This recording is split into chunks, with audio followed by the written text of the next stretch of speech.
ವೀಕ್ಷಕರೇ, ದಿವ್ಯ ಕ್ಷೇತ್ರ ದರ್ಶನ ಭಾಗ 2ಕ್ಕೆ ನಿಮಗೆ ಸ್ವಾಗತ. ನೀವು ಈಗ ನೋಡುತ್ತಿರುವ ಕ್ಷೇತ್ರ ಇತಿಹಾಸ ಪ್ರಸಿದ್ಧವಾಗಿರುವಂತಹ ಕೋಡಿ ಮಲ್ಲೇಶ್ವರ ದೇವಸ್ಥಾನ. ಇದು ದೊಡ್ಡಬಳ್ಳಾಪುರ ತಾಲೂಕಿನ ಆರುಡಿ ಗ್ರಾಮದಲ್ಲಿದೆ. ಈ ದೇವಸ್ಥಾನವನ್ನು ಚಾಲುಕ್ಯರ ಕಾಲದಲ್ಲಿ ನಿರ್ಮಿಸಲಾಗಿದೆ ಎಂದು ಹೇಳಲಾಗುತ್ತದೆ. ದೊಡ್ಡಬಳ್ಳಾಪುರದಿಂದ ತೊಂಡೆಬಾವಿಗೆ ಹೋಗುವ ಮಾರ್ಗದಲ್ಲಿ ಈ ದೇವಸ್ಥಾನ ಬರುತ್ತದೆ ಮತ್ತು ಇದು ಗೊರವನಹಳ್ಳಿ ಲಕ್ಷ್ಮೀ ದೇವಸ್ಥಾನದಿಂದ 12ರಿಂದ 15 ಕಿಲೋಮೀಟರ್ ದೂರದಲ್ಲಿದೆ. ಇಲ್ಲಿ ಶಿವನ ಪೂಜೆ ಮಾಡಿ ನಮ್ಮ ಮನಸ್ಸಿನ ಇಷ್ಟಾರ್ಥಗಳನ್ನು ಹೇಳಿಕೊಂಡರೆ ಅದು ನೆರವೇರುವುದರಲ್ಲಿ ಯಾವುದೇ ಅನುಮಾನವಿಲ್ಲವೆಂದು ಸ್ಥಳೀಯರು ಹೇಳುತ್ತಾರೆ. ನೀವು ಈ ದೇವಸ್ಥಾನಕ್ಕೆ ಭೇಟಿ ಕೊಟ್ಟು ಕೋಡಿ ಮಲ್ಲೇಶ್ವರನ ಕೃಪೆಗೆ ಪಾತ್ರರಾಗಬೇಕಾಗಿ ವಿನಂತಿ. ನಮಸ್ಕಾರ.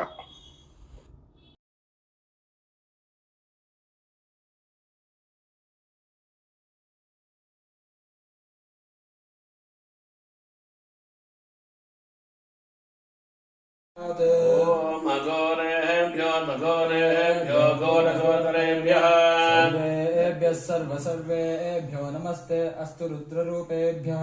ओम महालक्ष्मी च विद्महे विष्णुपत्यै च धीमहि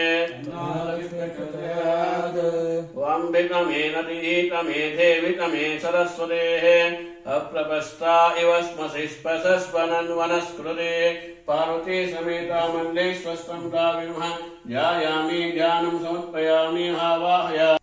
ओम आपो इष्टमयो भवस्तानवोज्येददातना महेणाय चक्षसे यो वश्रिवतमोरसस्तस्य भाजयते ननः उसतीनिव मातरः तस्मादवङ्गमामहो यच्छक्षाय जिन्वता आपो जनयताचनः.